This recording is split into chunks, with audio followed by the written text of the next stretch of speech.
मिसा जी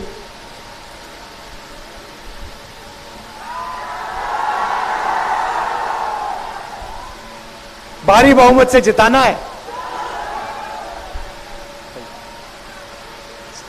स्टेज पे India alliance के नेता, वरिष्ठ नेता और इंडिया अलायंस के प्यारे कार्यकर्ता बब्बर शेर करोड़ों महिलाओं को 5 जुलाई पर सुबह 9 बजे बैंक अकाउंट में 8,500 रुपए मिलेंगे। फटाफट फटाफट गरीब दीदी के खाता में 1 लाख जाए, खटाखट खटाखट खटाखट। और लालटेन पर वोट गिरी, ठकाठक ठकाठक ठकाठक। तो जैसे कि आप यहाँ पर राहुल गांधी जी को सुन रहे थे कि राहुल गांधी जी क्या कह रहे हैं, और तेजस्वी यादव मतलब कि पूरे गठबंधन के जितने भी बड़े बड़े नेता सभी को उतार दिया गया है पाटलिपुत्रा के सीट पर। और वही पाटलिपुत्रा जहां से लालू परिवार की बड़ी सदस्य मतलब कि मीसा भारती, डॉक्टर मीसा भारती चुनाव 2024 लोकसभा का लड़ रही यहां से। और भाजपा की तरफ से राम कृपाल यादव जो कि इनके चाचा है, रिश्ते में दूर का रिश्ता एक है। और एक तरफ है जो कि MIM पार्टी असदुद्दीन ओवैसी साहब का भी यहाँ पर एंट्री हो चुकी है, जिसके कारण और भी मुकाबला यहाँ पर दिलचस्प हो गया है।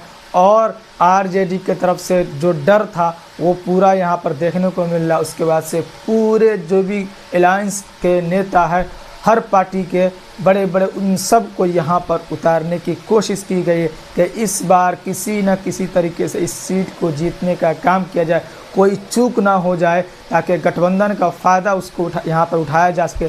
लेफ्ट के पार्टी को यहाँ पर बुलाया गया। मुकेश सहनी के जो मुकेश सहनी जो यहाँ पर आए वो मल्लाहों की राजनीति करते निषाद के, उनको बुलाया गया। उसके बाद से राजद के खुद तेजस्वी यादव है, तो कांग्रेस के बड़े नेता राहुल गांधी जी है, और सभी यहाँ पर जो कि भाषण देने का काम कर रहे हैं। और सभी ने अगर एक बात कॉमन सुनने को मिला वही खटाखट खटाखट खटाखट 1 लाख पर ईयर, जो कि हर साल एक फैमिली मेम्बर में जो महिलाओं में से सबसे घर में जो महिला बड़ी होगी उनके बैंक अकाउंट में, अगर मंथली की बात करते हैं तो 8,500 के करीब इनका इंडिया अलायंस का मैनिफेस्टो में बताया गया कि दिया जाएगा पर मंथ 8,500 हर गरीब महिलाओं के खाते में, हर गरीब फैमिली को।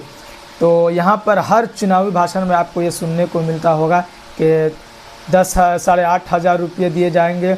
और यहाँ पर तेजस्वी यादव ने कहा कि ये भी बात कहा कि 8,500 रुपये जो आपको दिया जाएगा, उसके बाद से खटाखट लालटेन को आप लोग और देने का काम कीजिएगा, ताकि यहाँ पर जो कि हम 2019 में हमारा अच्छा यहाँ रिज़ल्ट नहीं आ पाया था, 2014 में नहीं आ पाया था, इस बार किसी न किसी तरीके से मोदी को सरकार में आने से रोकना है।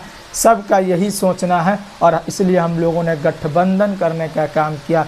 और अभी तक हम लोग सरकार बनाते हुए देखे जा रहे हैं। जो भी अभी तक के पोल वगैरह आ रहे, एग्ज़िट पोल वगैरह निकल कर आ रहे हैं, उसमें इंडिया अलायंस है वो अभी तक आगे नज़र आ रही है।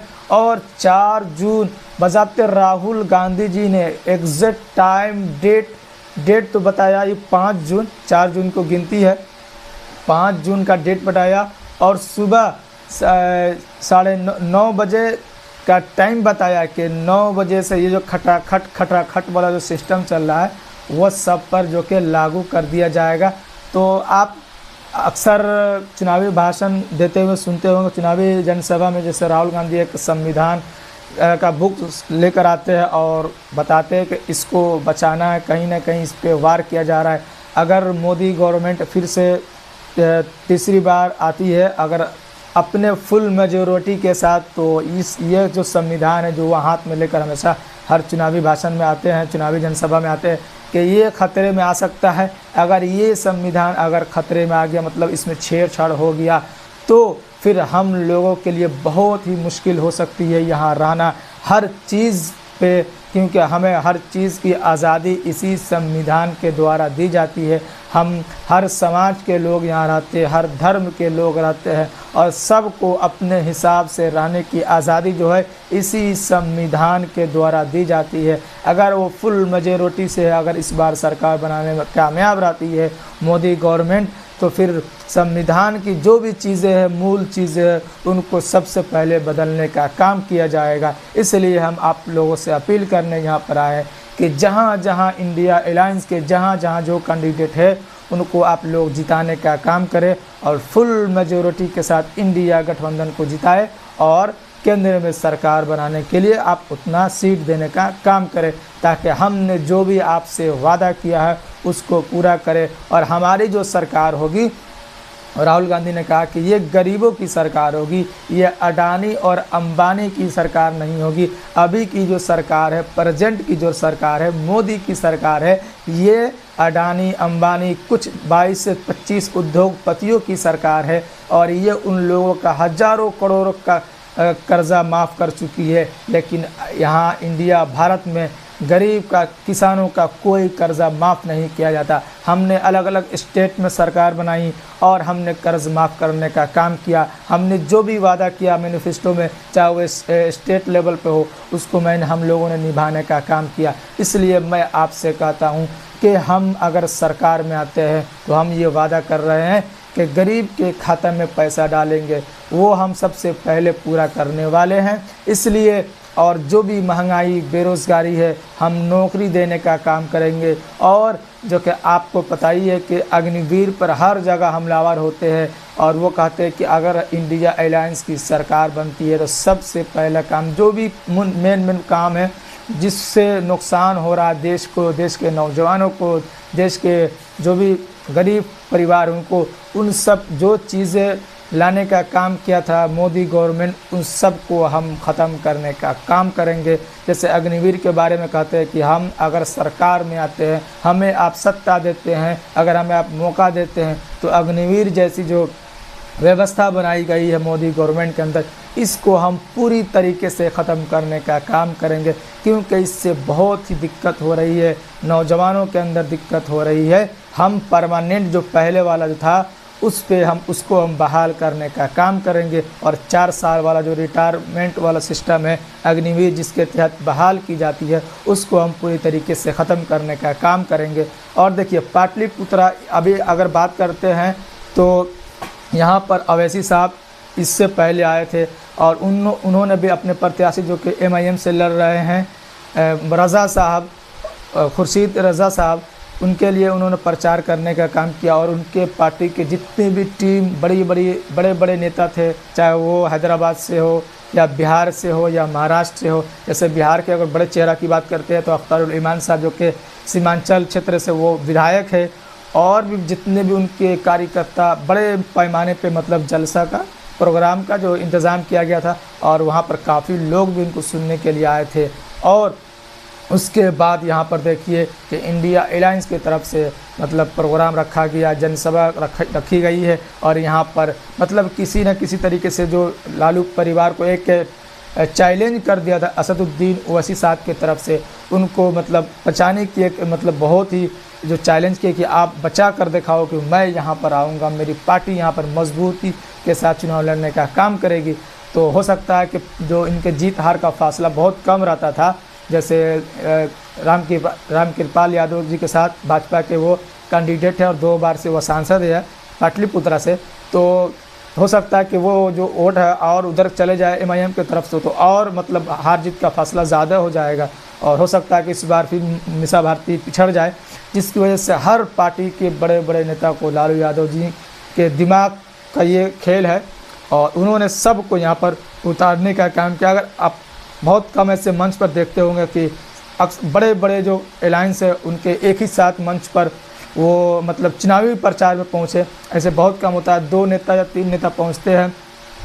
लेकिन यहाँ पर तेजस्वी यादव, राहुल गांधी, मुकेश सहनी, लेफ्ट के जो नेता है वो पहुँचे हुए हैं और खुद मीसा भारती यहाँ पर ललकार रही है, वो भी अपना बात को रखने का काम कर रही है। सब अपनी अपनी तरफ से जो भी हो सकता है वो करने की, बताने की कोशिश कर रही है, जनता को समझाने की भी कोशिश कर रही है। किसी न किसी तरीके से 7वें चरण का जो लास्ट जो चरण में चुनाव है पाटलिपुत्रा सीट, और जो कि मैंने बताया कि 2 सीट बहुत ही हॉट हो चुकी है, जैसे पाटलिपुत्रा 7वें चरण में। अगर बिहार की बात करते हैं तो और एक काराकाट की सीट, वहाँ पर भी पवन सिंह सुपरस्टार है, उसके बाद से उपेंद्र कुशवाहा, MIM की तरफ से प्रियंका चौधरी है।